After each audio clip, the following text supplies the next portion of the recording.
All right, and we are live. Morning, everyone. Welcome to something a little different this morning. I was set to do a written Q&A for the Chinese community that would be fully translated as I type out the answers. But WeChat has a maximum of 500 people per group, and it was oversubscribed. So I offered to a live stream and screen share the WeChat so that people that won't be able to join the the WeChat group would still be able to see it through YouTube. And that's what we're going to be doing today. Started this live stream a few minutes early just to have it up and running so that I don't have to deal with it later on. All right, don't see anybody in the live chat yet. Guess it's a little earlier than usual for most.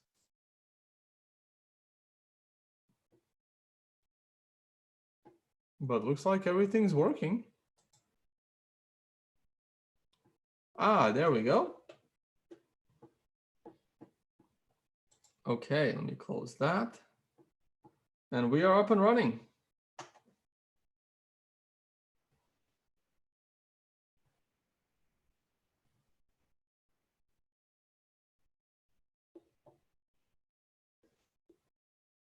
All right. Like I said, this will be a little different this morning. It's a Q&A for the Crypto Asia Summit. I will be screen sharing a WeChat group where they will get to ask me questions. I answer those questions, and then someone translates my answers into Chinese. And it should start in a few minutes. In the meantime, I can probably do a screen share of what we're doing today. So I've been doing like virtual conferences like 3 times a week. I don't really stream them, but this is what I do every day. Since I can't attend real conferences, I do virtual ones. And this one is more of a written AMA than anything else. A lot of speakers, there I am. This thing is also like a month long, I think. I'm not sure. Lasts a while. There's a lot of people. Not really speakers, more like written answers. And there's more than this. Yeah, I know. I don't really approve of some of the speakers, but hey, we do what we can.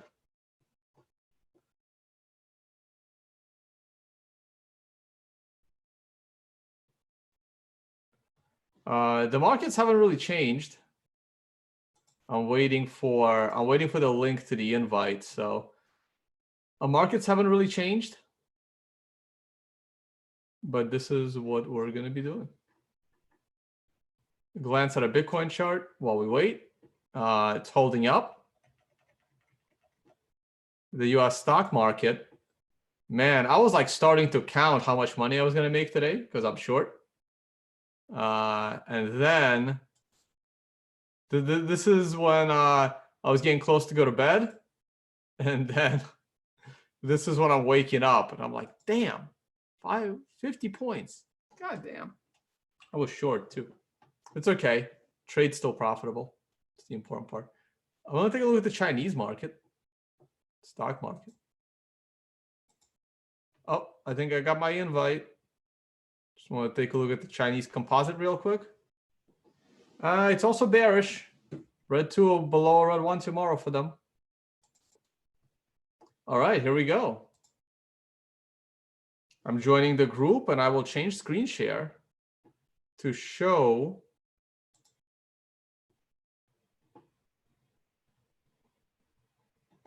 join group. Got it. Did that work? That worked. That did work. Whoa.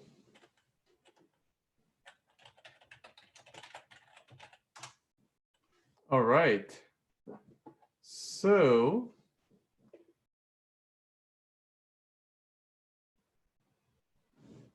All right, now I have to screen share the other.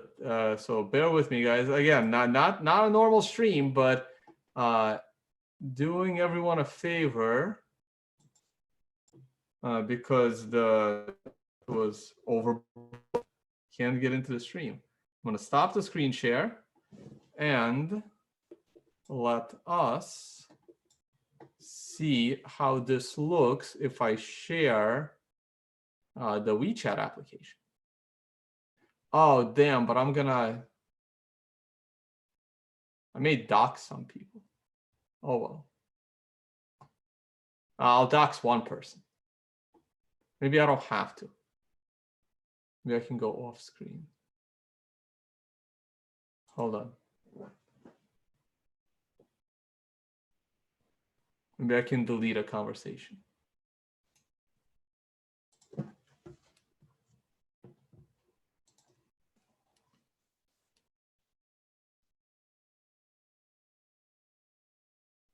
Hold on, before I do screen share.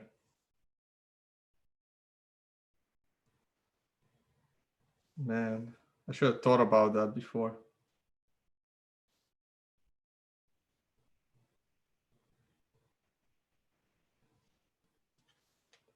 Take a screenshot of this. See if I can delete the conversation.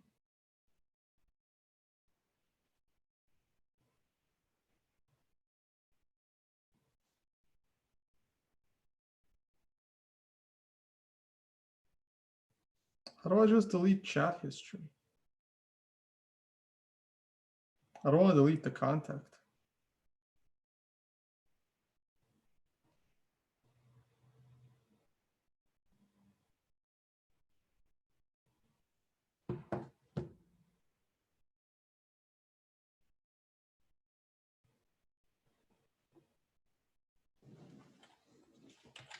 One second.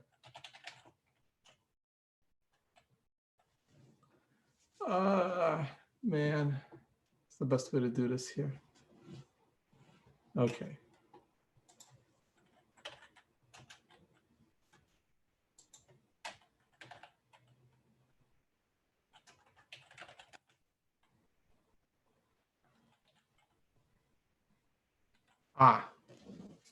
Yeah, I can do it.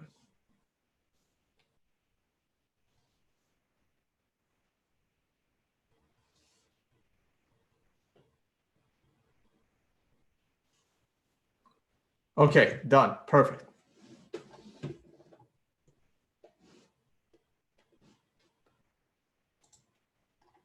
Now let's give this a shot. Let's see how this looks.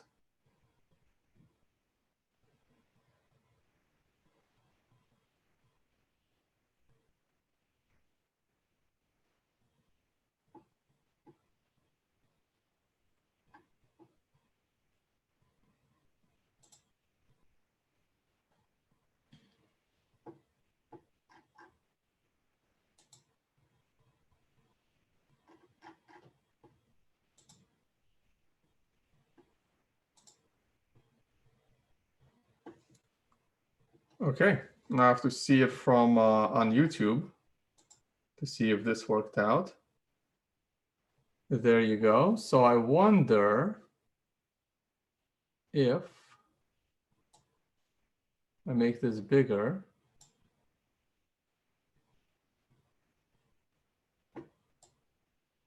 And then this goes here.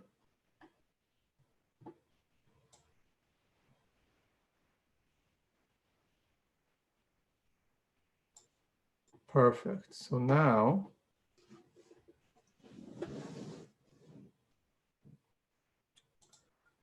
need to do one more thing. Stop screen share. Add to screen share. And we'll try this one more time. Maybe it'll be a little bit bigger. There we go. Okay. Perfect.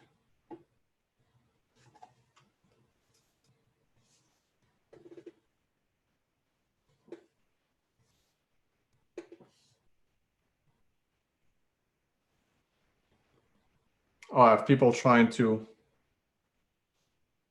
subscribe to me.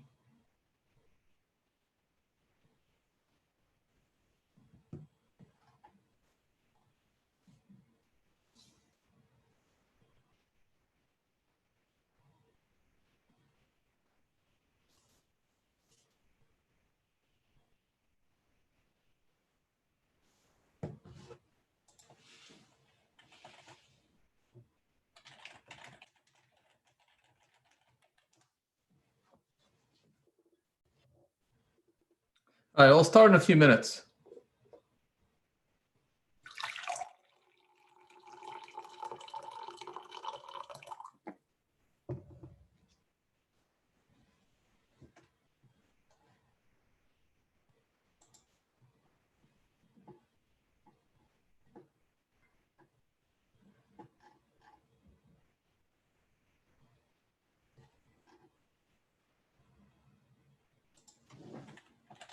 Okay, so I just gotta wait for the questions.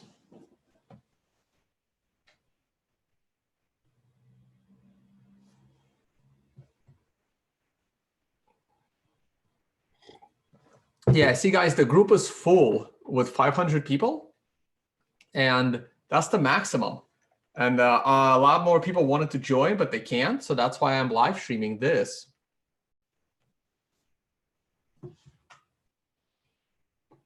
I wish I could not display this part, but I can't. That's okay. I'm not doxing anyone.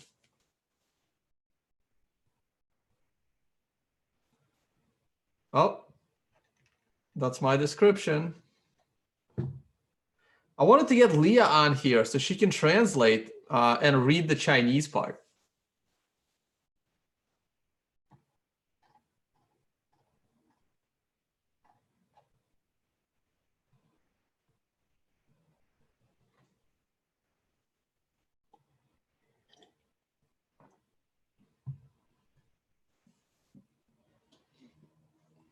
All right. It will be hard for me to pay attention to your live chat at the same time.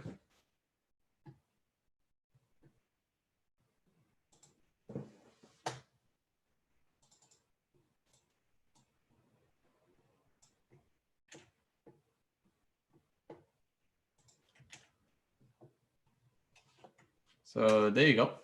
Happy to answer. Oh, 2 people mentioned you. That's going to be annoying. Happy to answer any questions you guys got. I'll try to read out the questions for the audio podcast.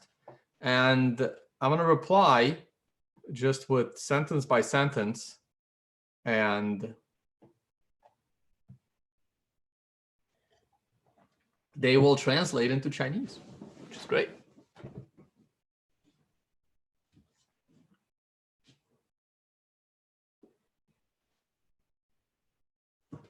Yeah, I was hoping to get Leah on here so she could read the Chinese and translate. I wish someone on this audio podcast would be able to read the Chinese. That's okay. I'm assuming it's Mandarin.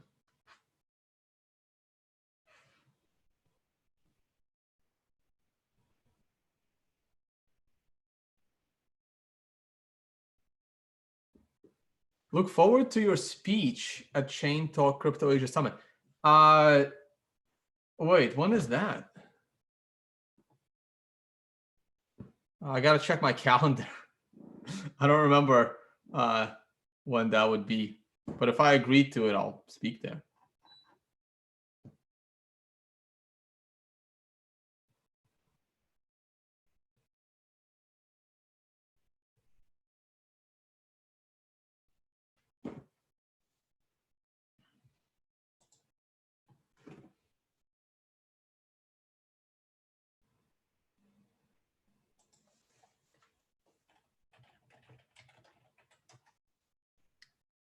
All right.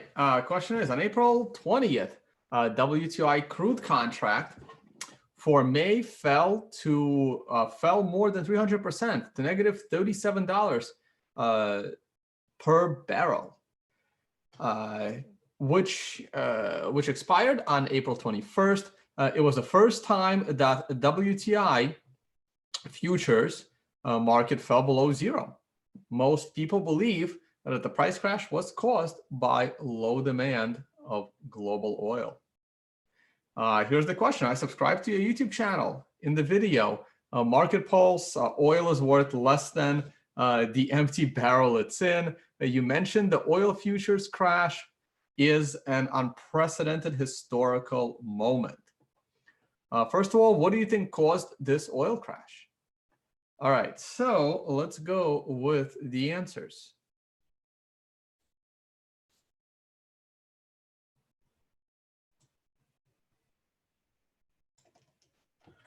God, my spelling is really, really bad. So you guys get to laugh at it. Oh, that's going to be so in the way.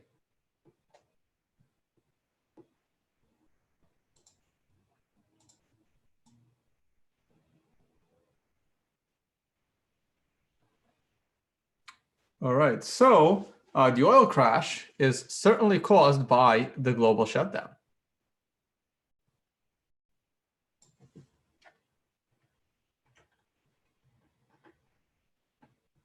So I'm waiting for the translation. So someone's going to translate that sentence. Hopefully. And then we put the next sentence in.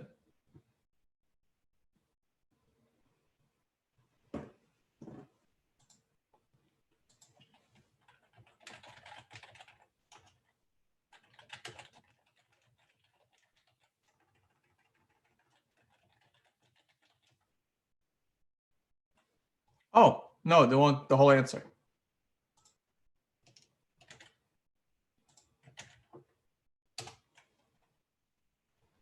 There we go.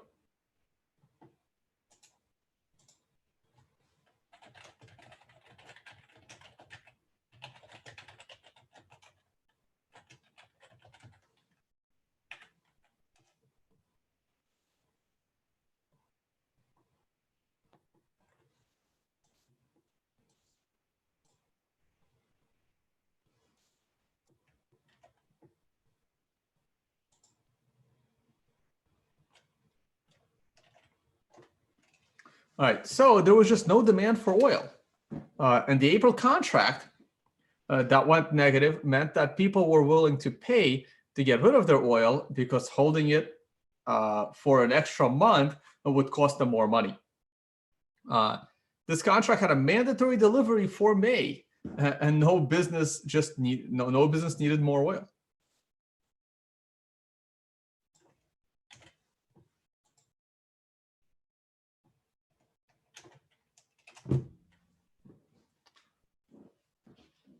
So if the economy remains shut down until the end of May, I would not be surprised if this happens again in a few weeks with the June contract.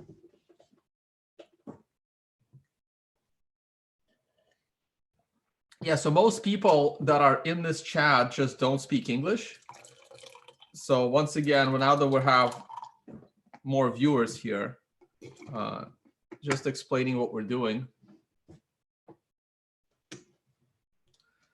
is that I'm providing a video link to those that were not able to join the WeChat group because it has a maximum of 500 people and they just had like probably close to 1,000 or more. And now those that couldn't join the WeChat group could follow on YouTube. It's their questions, guys. So asking questions in the video side chat won't really help because it's the AMA for the Chinese community. All right, next question. It seems that the global market is pessimistic about US oil markets in the upcoming weeks to even longer. What do you think? All right.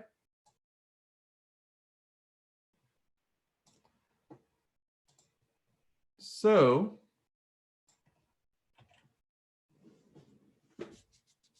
I'm actually pessimistic as well. I'm pessimistic as well. So there you go, your first sentence.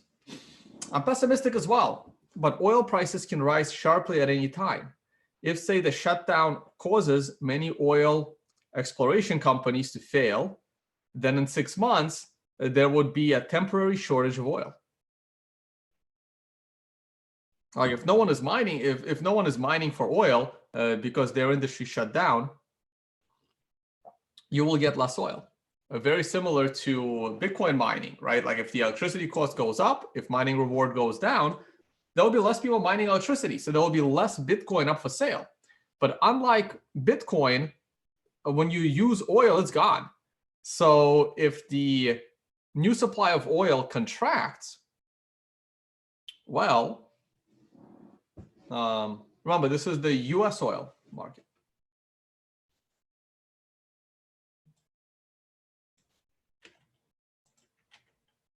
Now, speculators in the oil industry would anticipate this several months ahead of time and will start to buy oil months in advance, raising the price. Basically, it's almost like the Bitcoin halving. Now, countries like Iran and Russia, I mean, they'll just keep producing because they're state-owned, Saudi Arabia. But the companies that are in the private industry could be very, very different.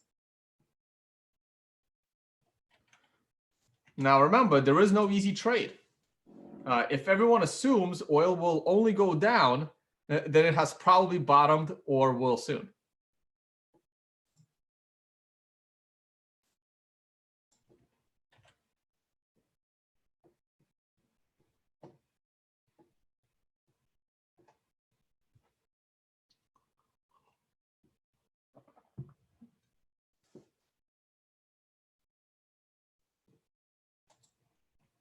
And finally, the stock market bottomed at the beginning of the shutdown in the US, not at the end of the shutdown. Remember, the stock market bottomed around March 19th when the shutdown pretty much began. And the stock market has been rising all throughout the shutdown because investors, they invest for the future. They don't invest for the now. Sure, there's news events that drive the market, but investors usually invest into the future. Like, why did the stock market bottom even before there was a whole shutdown of the United States industry? Or right around that time that it started. So you always invest, thinking ahead.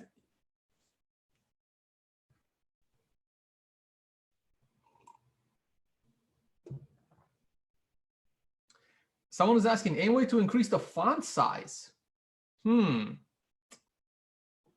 Damn. Font size is too small. I don't know, maybe. There has to be. Hold up.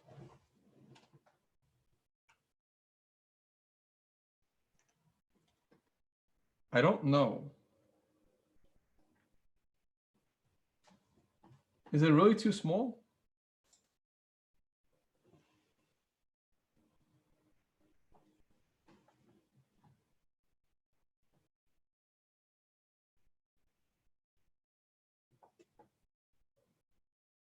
Oh, come on, guys. Not that small.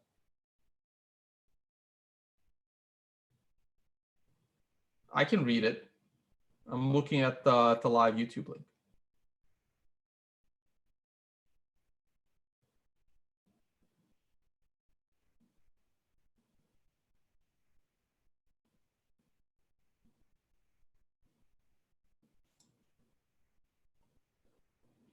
All right, I guess I could make it bigger.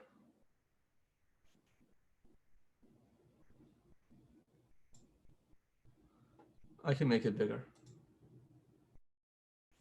What if we do this? Is that better? Maybe not.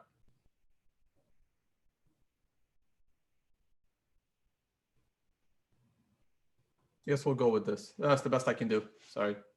All right, here we go. Oh, this is one of my tweets. Recently you tweeted a must-read story. Now I really should get the whole image up. Let me see if I can put an image in. 1 second.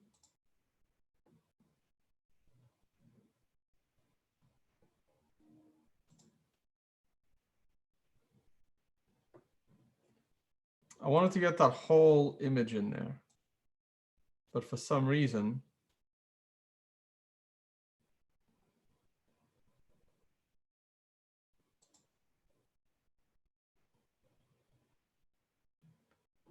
why can't I open that?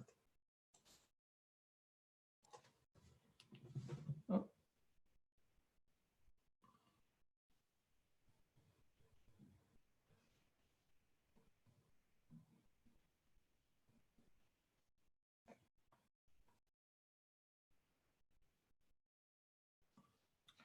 All right, well, let me answer the question. I wanted to pull up that whole image and the story.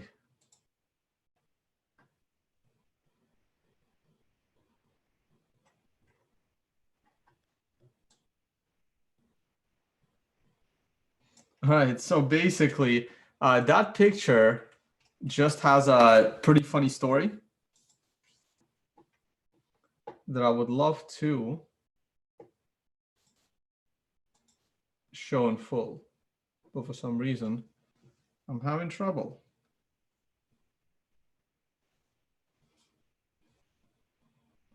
Let me see if I can multitask here with my cell phone.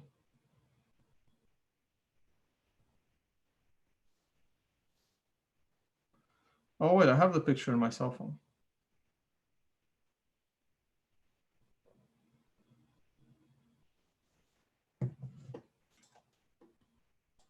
Guys, I can't read your live chat now.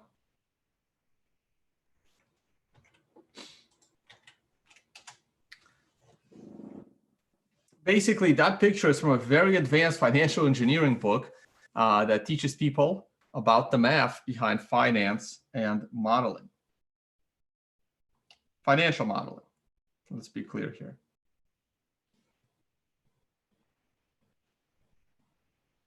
Let me see if I can get that picture in, the full picture. Here it is. There you go. I'll open it in full after for the YouTube channel.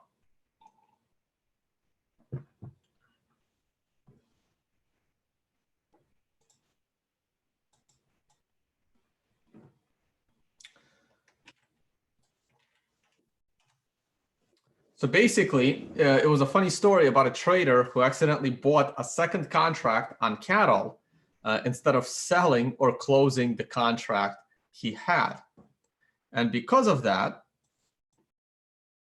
he had to literally travel 1,000 kilometers to a cattle auction in order to take delivery of live cattle.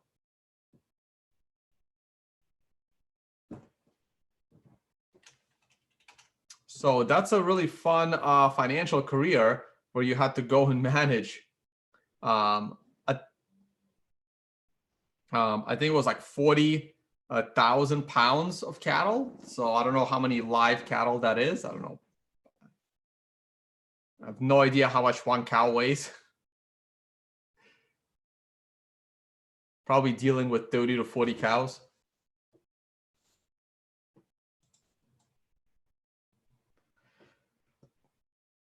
And this is basically what happens to people.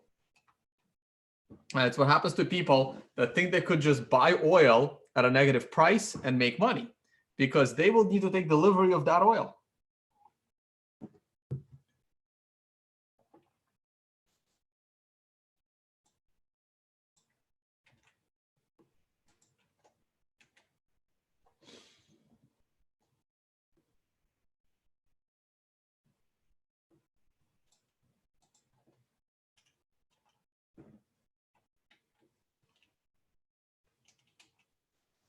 So basically, if you don't close that trade in time, you'll be stuck having to receive 1,000 barrels of oil at basically at your home.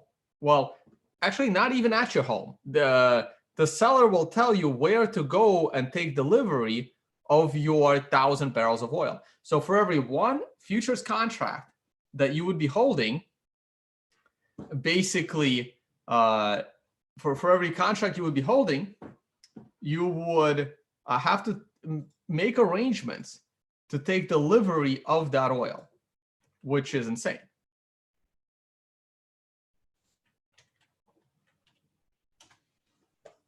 So you may think you'll get paid $37 per barrel of oil, but how are you going to manage that oil? It will cost you way more than $37.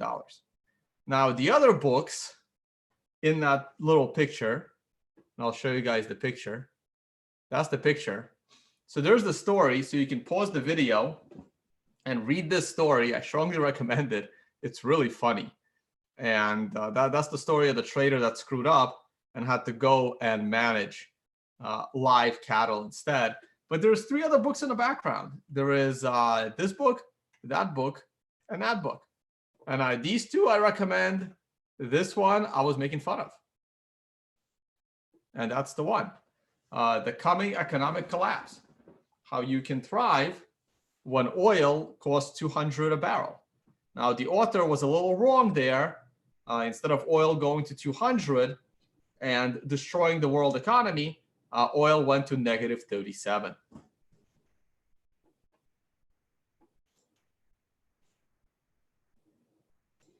And the other books in the background are just books from friends of mine.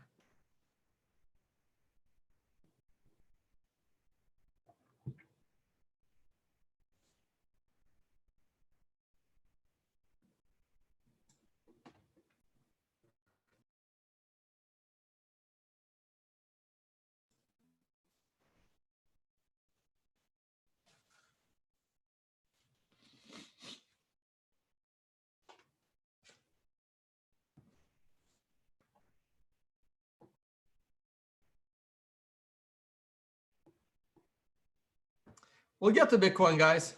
I think that's it for the oil explanation, because a lot of people are confused. People are just confused, what it all means, what's going on.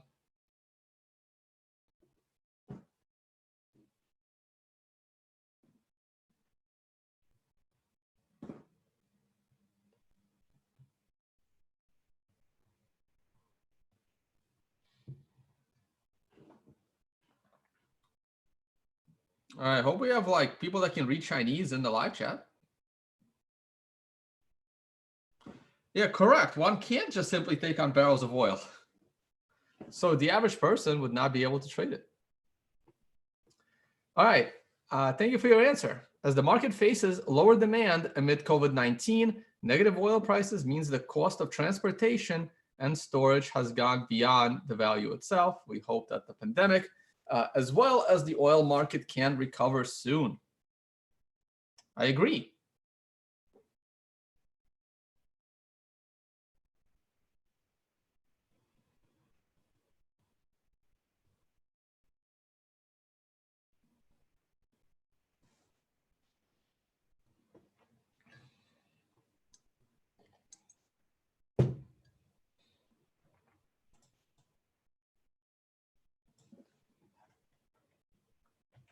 All right, we're now faced with the global recession. Oh, wait, sorry, I already read that. Oh, no, I haven't. Stock markets have been hit by COVID-19, but it seems that BTC was not influenced as much as the stock market. Do you think Bitcoin price would be affected by the global turmoil, such as the pandemic, stock market, oil market, and why? Well, let me get rid of that. Well, Bitcoin price has already been affected by it. So, oh, that should be in the middle of March. Ooh. Can I edit? There's no edit button. Hold on. I'm gonna delete that.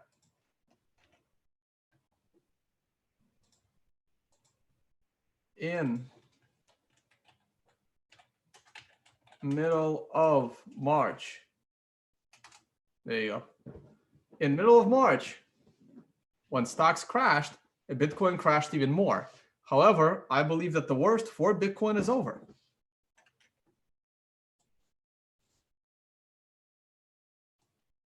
As for stocks,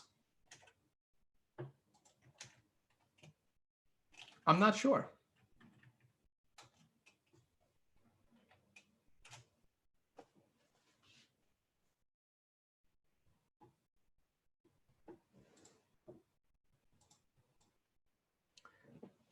But I believe that over the next 12 months, people will start to consider Bitcoin as a safe haven asset that could bring them a better return than the stock market. There you go. because I don't think the stock market will keep rising to new all-time highs anytime soon.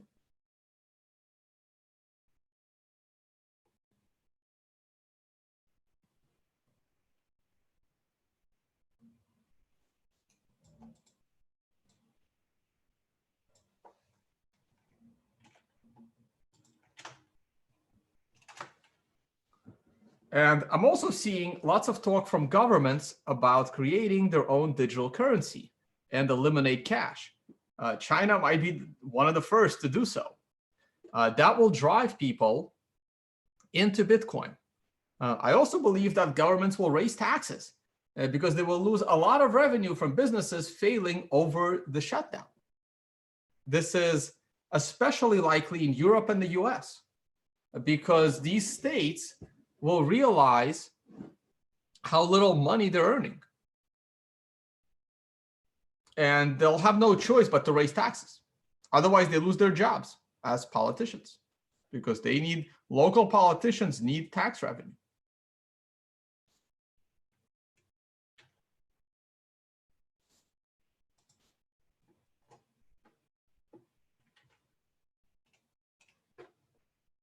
And I also see stricter laws on the movement of money, which also favors Bitcoin. Many things favor Bitcoin.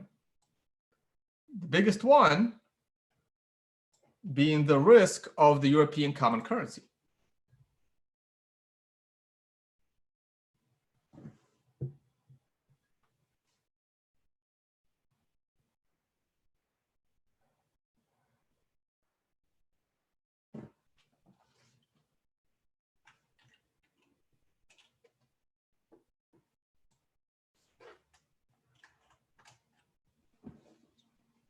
So if the European common currency breaks up, if a country leaves or a country gets kicked out,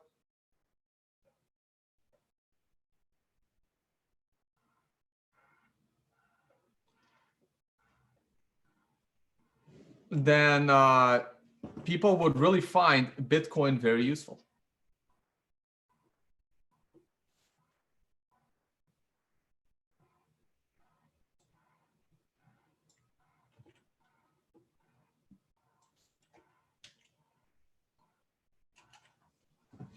So all of this basically drives people into Bitcoin. And the halving is coming in a few weeks. So once Bitcoin's daily supply to the miners gets cut in half, there will be less selling pressure on Bitcoin.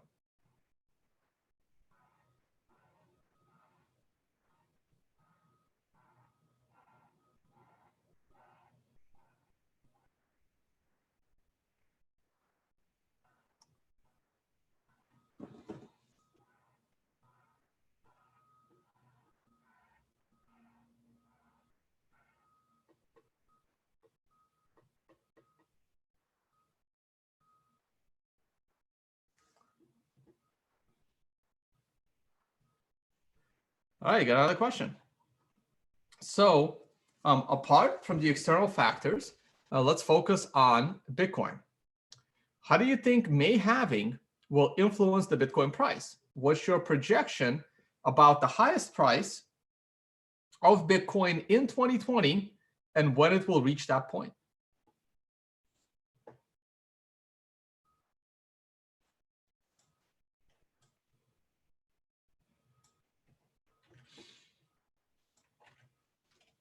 All right, so I think the halving has already been priced in, but we just saw Bitcoin rise in what is probably the last pre-halving pump. See, everyone knows the halving is coming. So this is just that last pre-halving pump. And I do think Bitcoin will pull back, but not much. I'm very bullish on Bitcoin. I can actually see, Bitcoin going as high as 8.5 to 9,000 on this particular run-up over the next month or two. After that, I think it will pull back down but I don't see Bitcoin falling under 5,000 again. I just don't. A lot of people are actually bearish now. I'm bullish.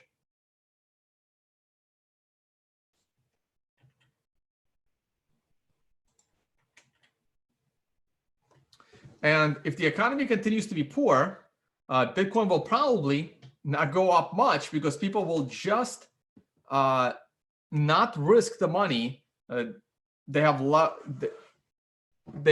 on Bitcoin, right? So if you have a little bit of money left because you lost your job, it's going to be hard for you to gamble with that little bit of money into Bitcoin.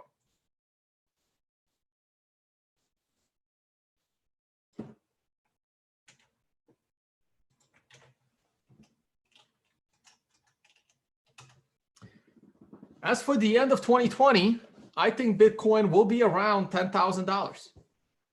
I don't really expect us to be trading much above 10,000 going into year end. I think Bitcoin will get stuck between like 10,000 and 7,000. But the future is very bright, very bright.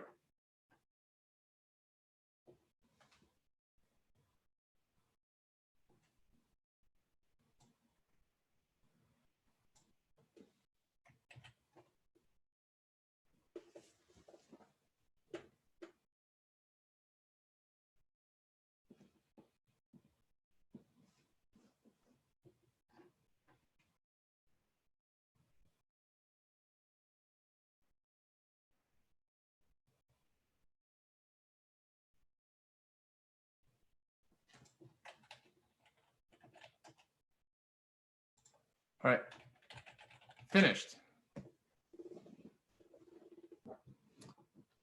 Should specify when I'm done with the answer.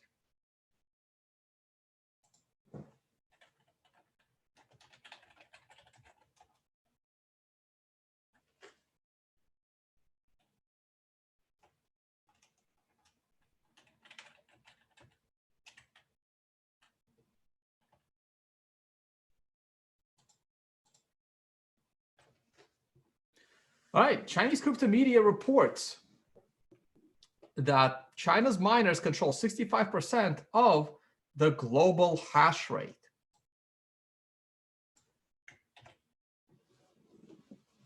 With leading Chinese mining companies like Bitmain and Canaan, well, Canaan is more Hong Kong, but I think, I'm not sure. And mining pool, Ant Pool, which is Bitmain's. What are your thoughts on China's hash rate dominance? Do you think the dominance will influence the future Bitcoin industry? Well, basically, let me get rid of that. I think that the 65% number is overestimated. I think it's much smaller. Also, just because a pool is managed in China does not mean that the participants in that pool are Chinese. They could be from anywhere.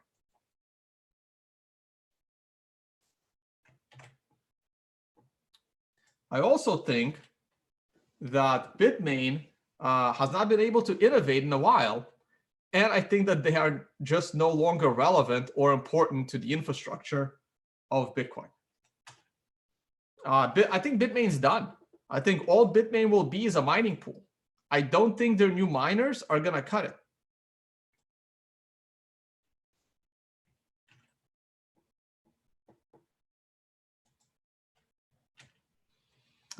I also, I think Canaan just sells mining equipment. I don't think that they're mining themselves in a giant pool. I think they're just like selling the equipment.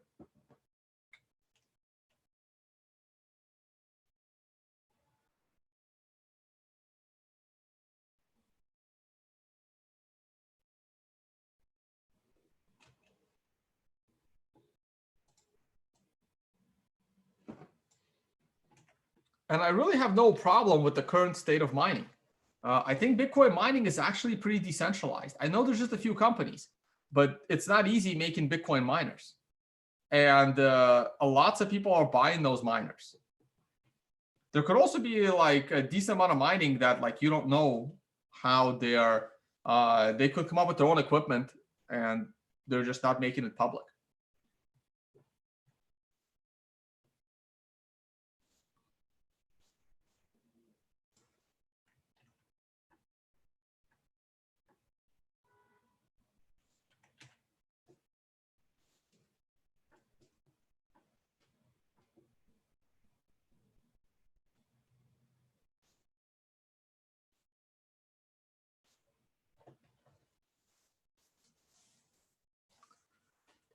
All right, we got 355 people in the live chat. This is a Q&A for the Asian community through WeChat. 500, only 500 people maximum in the WeChat, so lots of people were not able to join and see this. So I offered to live stream it for those people that did not have access to join. Oh, I see something about Roger Ver and BCH. Really needed Leah here to help read and translate the Chinese part. She could like read out my answers in Chinese. Tried getting her, but she's busy.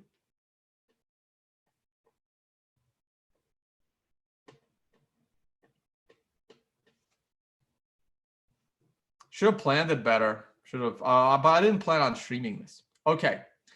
During last Friday's AMA with Roger Ver, we discussed about BTC and BCH. Roger stated the Bitcoin everyone got excited about originally offered fast, cheap, reliable payments and was trying to become money for the world. The thing everyone is calling Bitcoin today no longer has the original vision. Now BTC is just coasting on its brand recognition. Do you agree with Roger? Do you think Bitcoin has lost its original vision? Well, considering I have had multiple debates with Roger, I do not agree at all. So let's spell it out. Oh, rid of that. So I do not agree with Roger. You know, for a short period of time, Bitcoin did not do what Roger wanted. So he went and built an inferior competitor that the market values at around 3% of Bitcoin's value. It actually might be less. It might be 1.5% now, right? Because their hash rate dropped.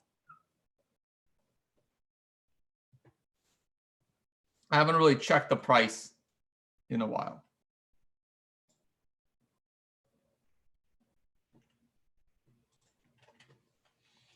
Look, Roger just didn't get what he wanted.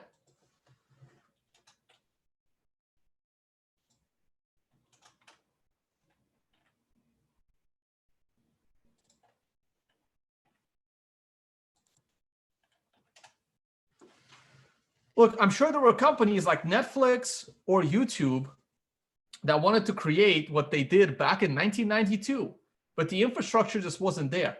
I should have mentioned it. I don't know if I want to write it out, but for those watching, go Google and watch the movie General Magic. They tried to build the current cell phone and even an iWatch in 1989. The modern cell phone, they tried to build it. They had a prototype. A cell phone no different than the one you're holding right now. They tried to build it in 1989. It's one of the biggest companies in Silicon Valley. And they failed. It was too early. It was just too early, right? And that's what happened. Like, how far would those companies like Netflix and YouTube would have gone in 1992? I mean, they couldn't. The bandwidth just wasn't there. So the Bitcoin infrastructure just wasn't there to support cheap, fast payments in early 2017. It's there now. But now Roger has his own clone of Bitcoin to promote.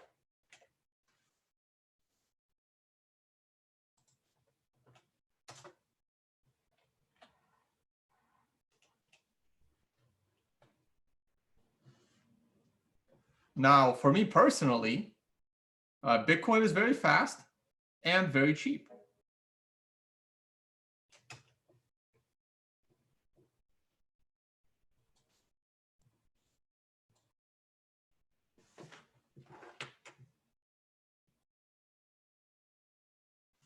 But that is not what's important.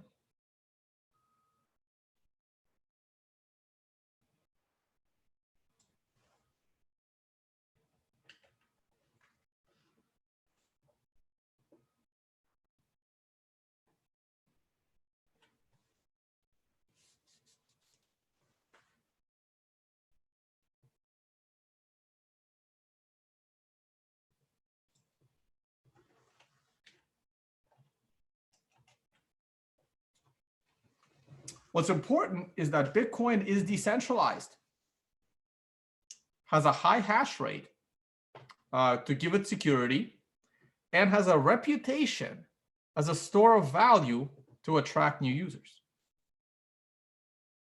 That's what's going to bring people in.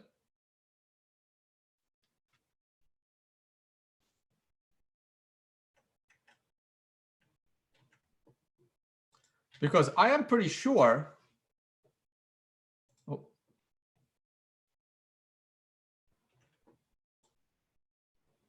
hold on. Because I'm pretty sure that WeChat Pay is way faster than any cryptocurrency and cheaper. So WeChat Pay is faster and cheaper than Bitcoin, Bcash, all of them. So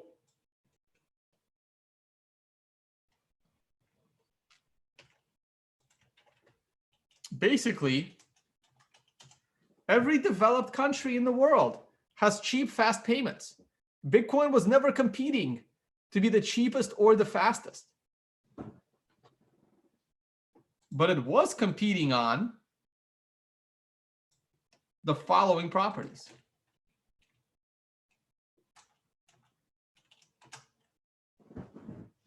It's the first unconfiscatable asset in human history. It's competing on being able to send a payment anywhere without a middleman, and having a finite quantity.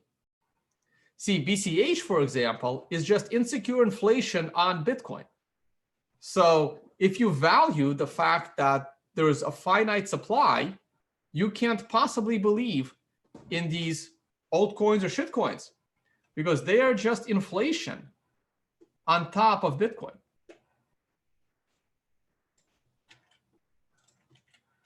So BCH has none of those features because it's centralized.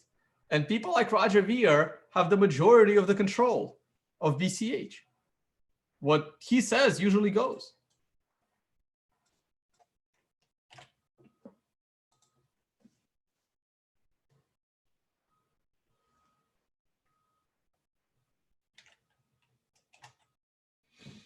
And for me, the unconfiscatability is the most critical. That's why I own unconfiscatable.com and have a conference by the same name.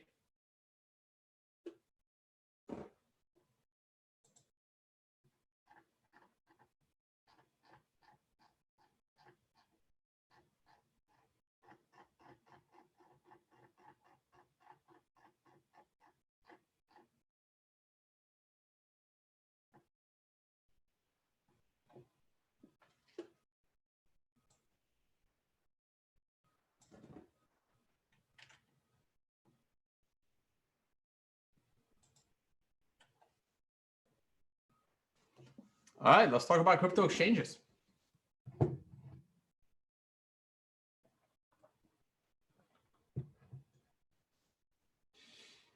The exchange industry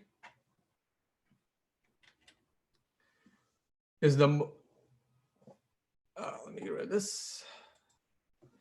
The exchange industry is the most active one in the space. The current number of exchanges has reached an unprecedented large scale. CoinMarketCap reports that 334 exchanges are an experienced, as an experienced derivatives trader. What do you think of the exchanges growth for all the world, exchange growth over the world? Do you think that global situation of exchanges will change in the coming future? What kind of exchanges do you think will be successful long term? Well, I think that the space will eventually consolidate. It's really hard to build a new exchange and get volume because traders just get used to the exchange that they trade on. And others want to trade where most of the other people are trading because they need liquidity. So basically, out of the 34,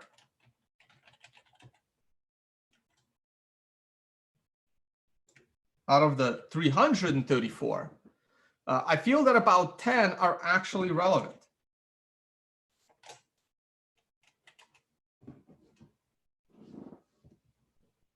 and the rest just don't matter that much. The future of exchanges will also largely depend on regulation. Like, I don't want to trade on an exchange that doesn't have the majority of liquidity. I want to trade the most liquid asset on the most liquid exchange, because I don't want disruption in the product because not enough people are trading it.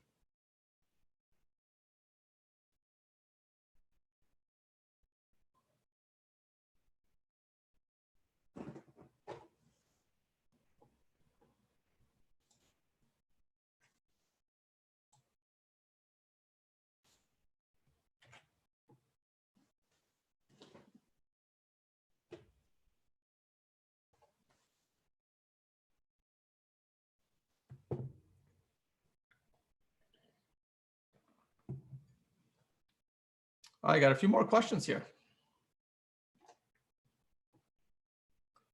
All right, I see OKEX. So we're talking specific exchanges. The number of Chinese exchanges is growing rapidly. Binance, Huobi, OKEX. Huobi and OKEX have been around for a long time. They're the leading Chinese leading global exchange market. From a trader's perspective, can you briefly share your user experience or comment on these three exchanges?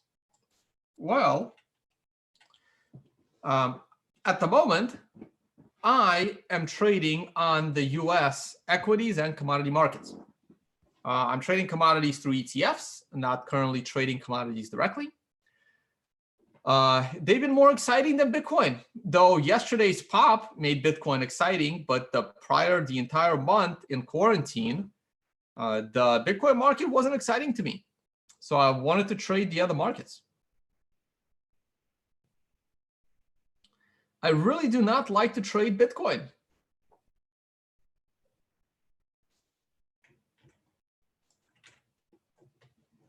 I do not like to trade Bitcoin because it involves giving up permission of those Bitcoin, possession of those Bitcoin, sorry. And you have to give up your private keys. And I don't want to give up my private keys. My Bitcoin is too valuable to me to give up the private key.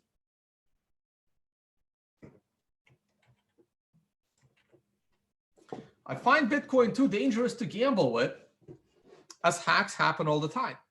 So there are multiple reasons why I don't want to trade Bitcoin. So I don't want to trade Bitcoin on KYC exchanges, because then it takes away my anonymity. It takes away the unconfiscatability property. It takes away a lot of property. So now you resorted to trading on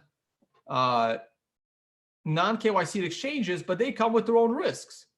You can get hacked. They can get hacked. They can steal your Bitcoin. You have no control. I traded on OKEX a long time ago. We're talking like 2015. I don't even think there were OKEX back then. It was a different company, but it was the same like company. But I think it went by. It was OK Coin or something like that. Maybe not OK Coin, but I remember trading there. I'm sure it's very, very different now. Not what it was when I traded there. My biggest problem, however, is that these exchanges don't provide the best tools. I'm so used to professional brokers in the traditional markets that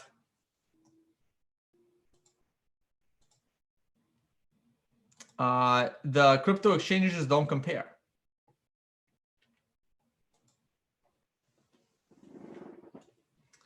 And I'm also against ICOs.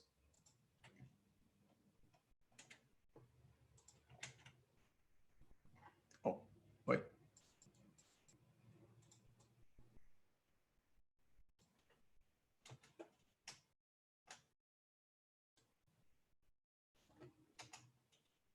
Oh, finish. All right. So I'm also against ICOs. So I would never trade on an exchange like Binance. Binance, it goes against a lot of things I stand for. Binance created a BNB token pretending that it has some sort of utility for the project, but it really doesn't. It was just a way for them to print $1 billion in order to unfairly have a competitive advantage over their competition, forcing all the other exchanges to do the same thing and also do an ICO.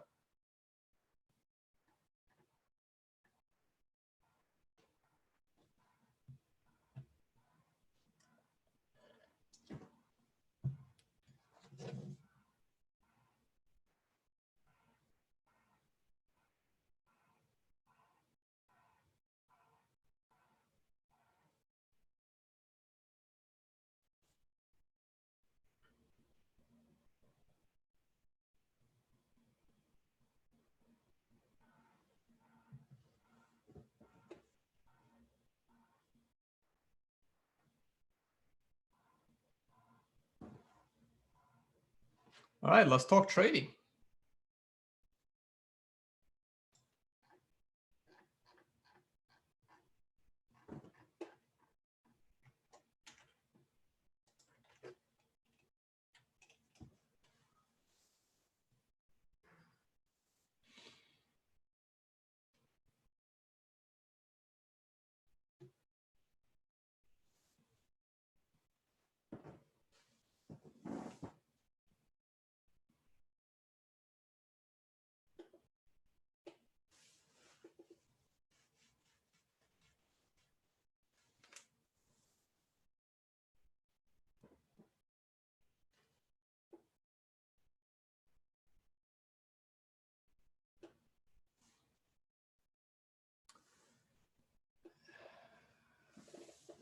They probably got that from one of my webinars.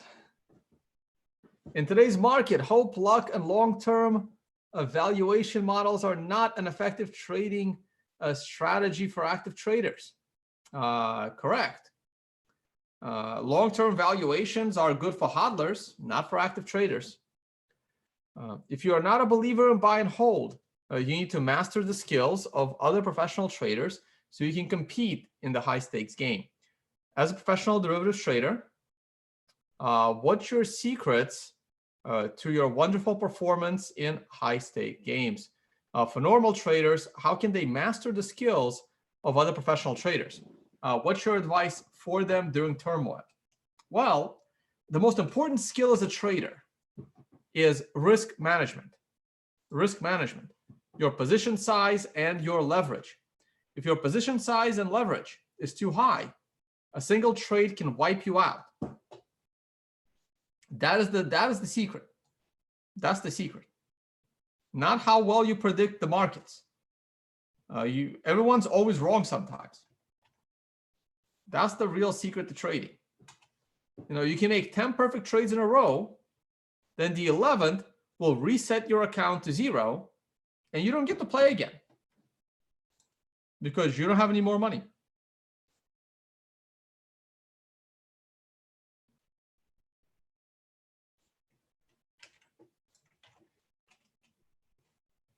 So after that, I really think the important skill is patience and believing in your strategy.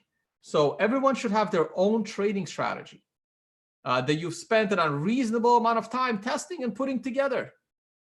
Because if you're going to trade somebody else's strategy, you're not going to do very well. So basically, I try to teach people how to trade, not follow my trading. It doesn't matter how I trade. It doesn't matter what I do with my money. What matters is what you do with your money. And you need to make your own decisions and come up with your own trading strategies. That's the best way to trade.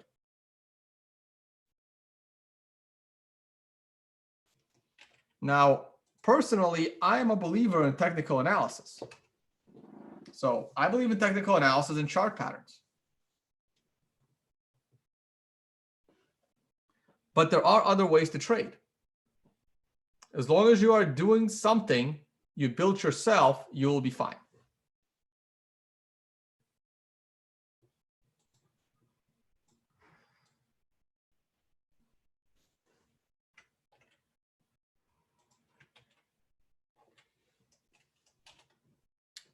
But if you follow other traders, you will find it very, very frustrating.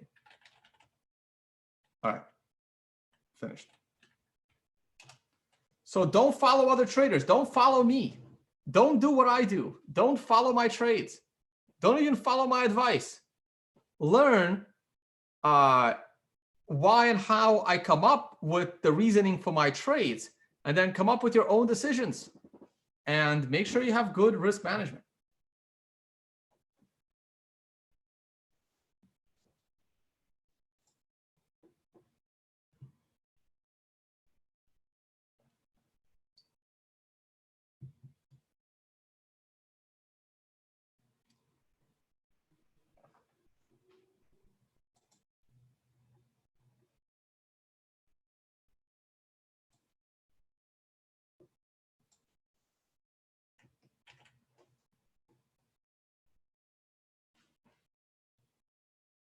All right, next question. So as a professional trader, more like a full-time trader, but sure. What excites you the most? What excites you the most? What gives you the most sense of achievement? Your personal results, happy for your fans' results, or something else? Well, I do get excited about my fans' results. But basically, here's my story. I quit my job in 2014 to be a full-time trader because I no longer wanted to do it for my company, even though I mostly did risk analysis, not trading, or on the side for myself with my cell phone during meetings. So I just wanted to be on my own. I wanted to sit at home. I wanted to trade. That was in 2014. That was before my YouTube channel. It was before I was ever on YouTube.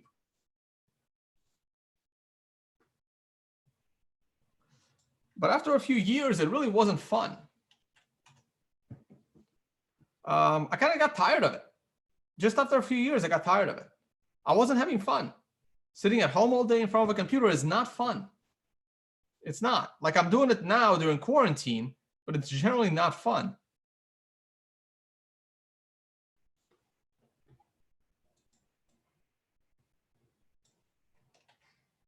I did make pretty good money. I made pretty good money. But life was more than about making money in front of a computer screen.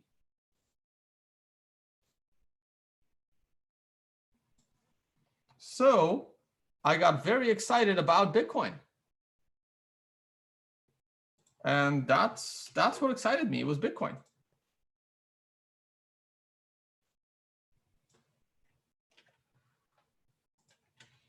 And being excited about Bitcoin led to a different career. It led to a career of doing a YouTube channel and traveling the world and speaking about Bitcoin.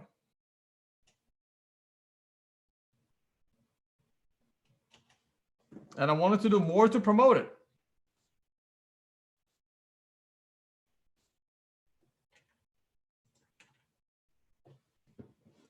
But of course, promoting Bitcoin costs money.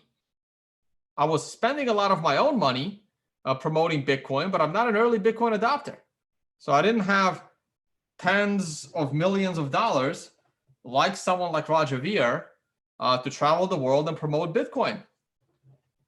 I had to get some income.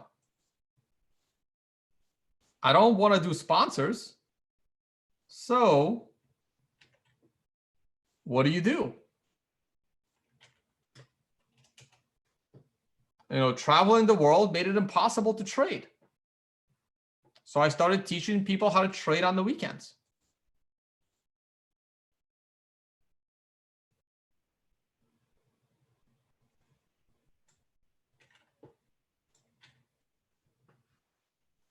Now that I'm in quarantine, I'm trading again.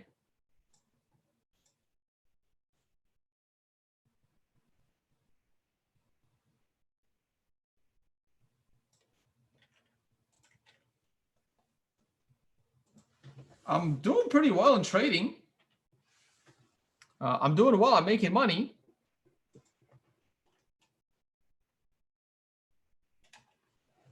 And it's exciting when you close a great trade. But I'd rather go visit the Great Wall. I'd rather be in China visiting the Great Wall. Unfortunately, I can't due to the virus. But I was supposed to be there in June. I was supposed to spend like 3 weeks of June in China. Had to cancel the travel plan. That's what I'd rather be doing than trading. It's a lot more fun.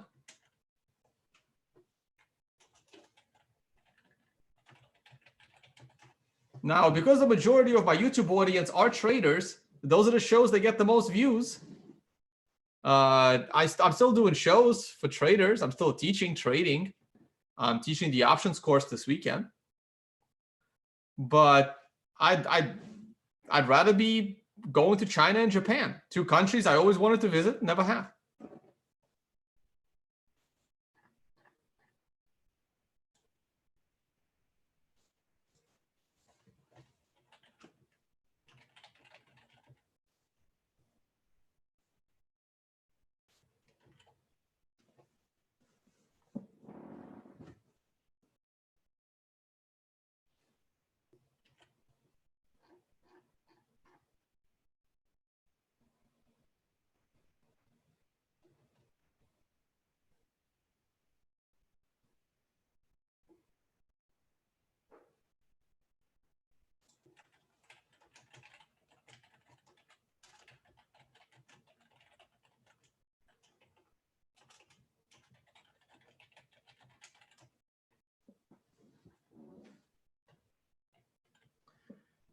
All right, so after the virus, you're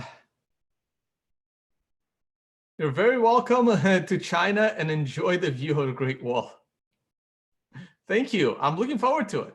I'd love to come visit.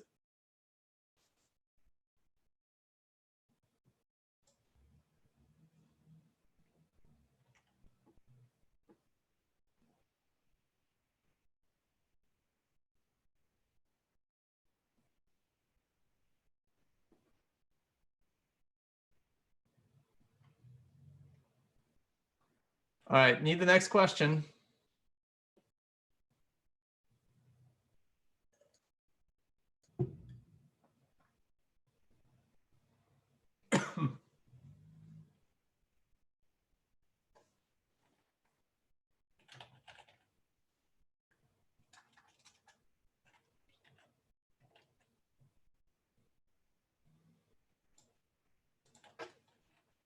I think they forgot to give it to me in English. There it is, about the future. Perfect.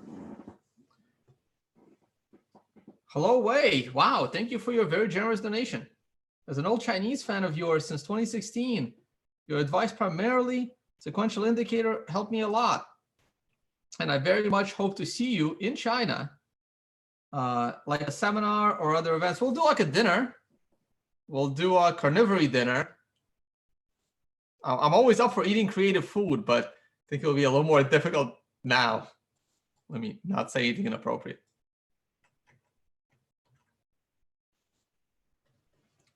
What are you expecting for the crypto industry in the next 5 to 10 years? This is going to be my shortest answer yet. I believe that in 10 years, the majority of the world will see Bitcoin as a challenger to the world reserve currency that everyone will want to use. I really do think that Bitcoin has a shot. I'm seeing what I'm seeing what's happening to the world financial system, and Bitcoin is as good as any of them in 10 years. Not yet, in 10 years. Oh, that's it. Finished. That was a short one.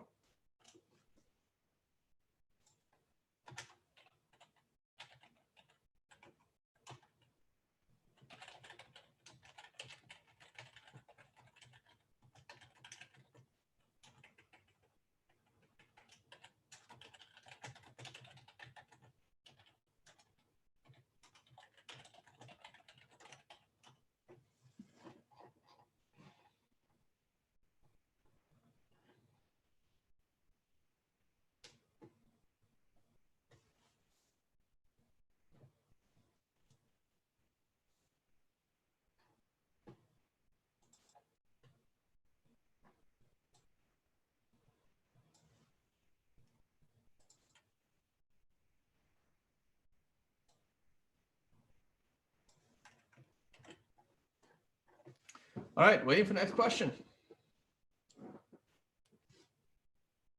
Oh, and the market is opening soon.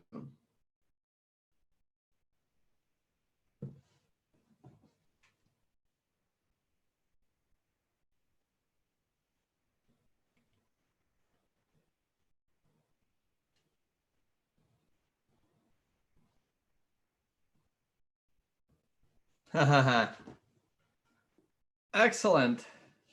Tien, excellent.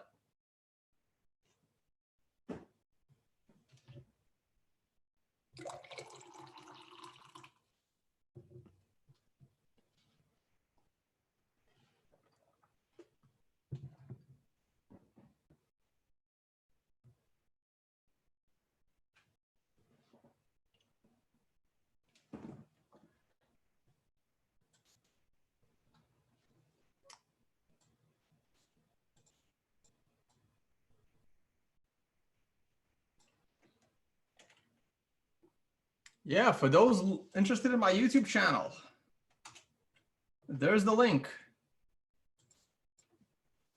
Please subscribe.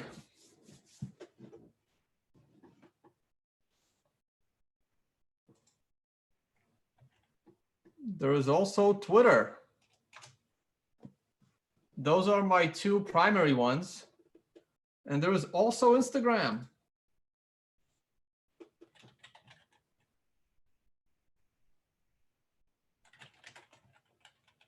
Though I don't do much there. I mostly do cooking videos on Instagram.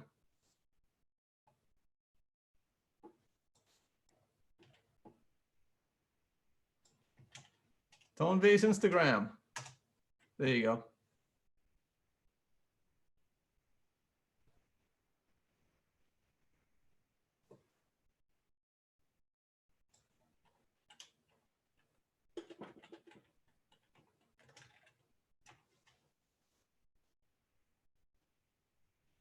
Trying to get my Instagram following up. I got to post more often.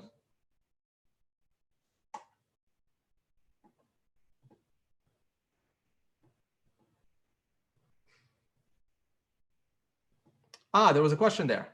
Tone, very active in global crypto industry and events. Also, you often share opinions and experiences on your YouTube channel. Last question. What's your takeaway message for the Chinese community? Well, here's my biggest message for the Chinese community. I have seen so many scams and so many Ponzi schemes come out of China. Please, please, please don't, like, when you have Bitcoin, don't give it up. Don't give up the Bitcoin. Please stop getting scammed. Please educate your friends and family that they're being put into Ponzi's.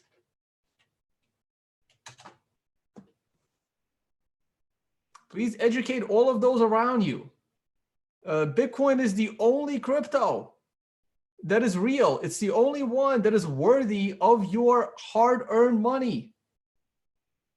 That's it. Nothing else.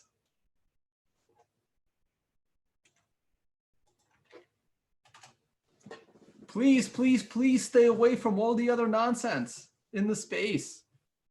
Nothing else is going, everything else is going to be irrelevant in 10 years, or probably not even exist. It'll just be Bitcoin.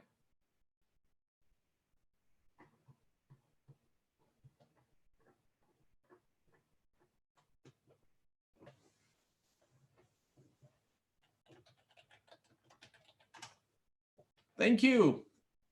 That's it. That's the end of Q&A. So links, tonevays.com, unconfiscatable.com, thefinancialsummit.com, and understanding Bitcoin. These are, that's my website and the conferences. Not to mention, of course, the YouTube channel.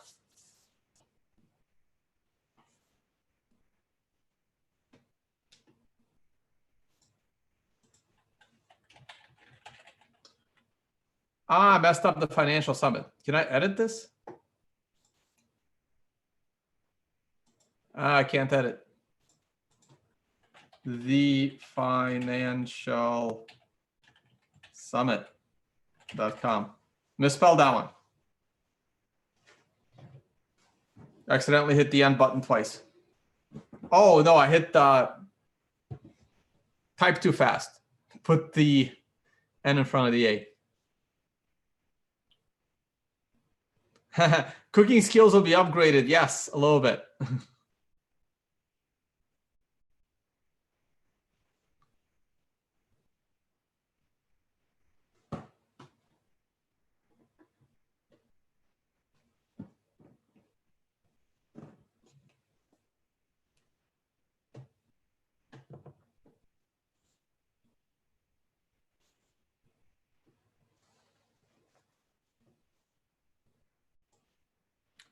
Thank you. Thank you. We had 500 people the entire time. And for those that couldn't join, I'm happy to provide the video.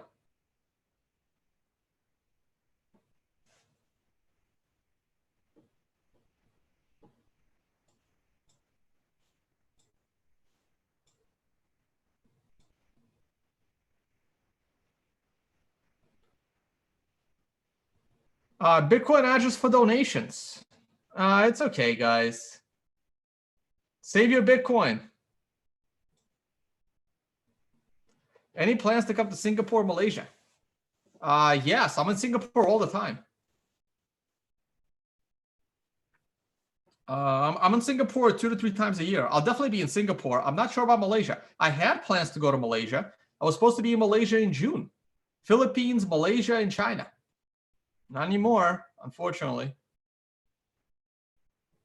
Unfortunately, not anymore.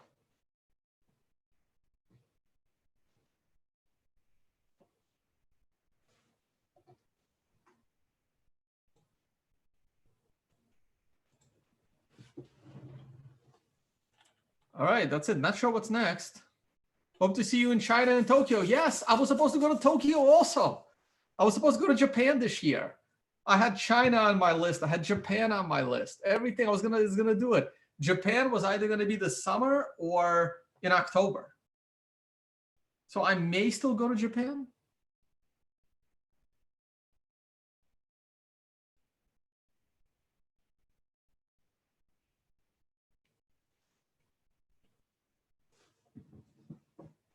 But I don't think I'll make it to China this year.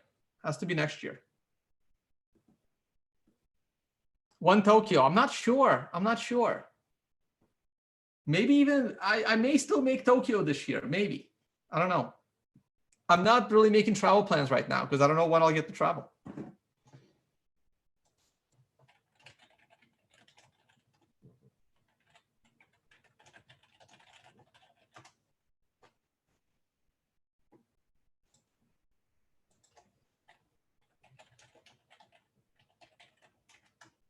China will have to be next year.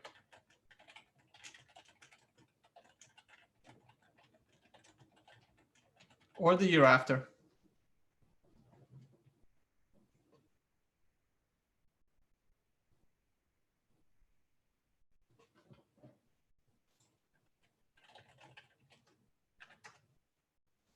All right, I'm not sure what's next. Tone, are you primarily day or swing trading? Also, do you recommend to take your course? Well, it's my course. I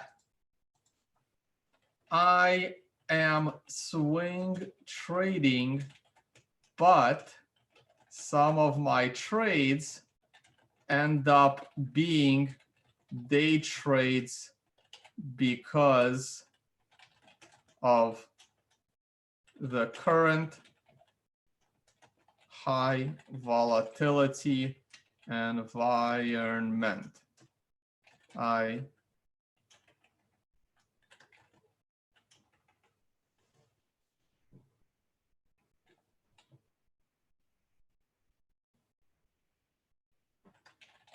It's really up to you if you want to take my courses. It's like asking a chef if, do you recommend your cooking?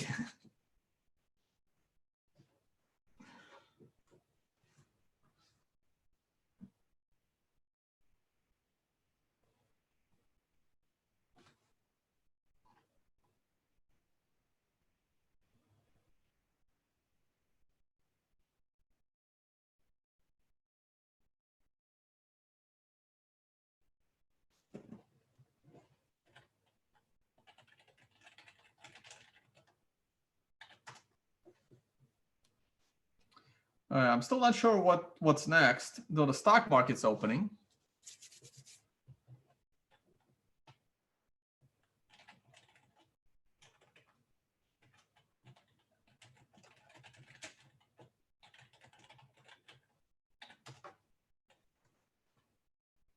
I think I'm going to end the live stream, guys. I'm going to start a new live stream.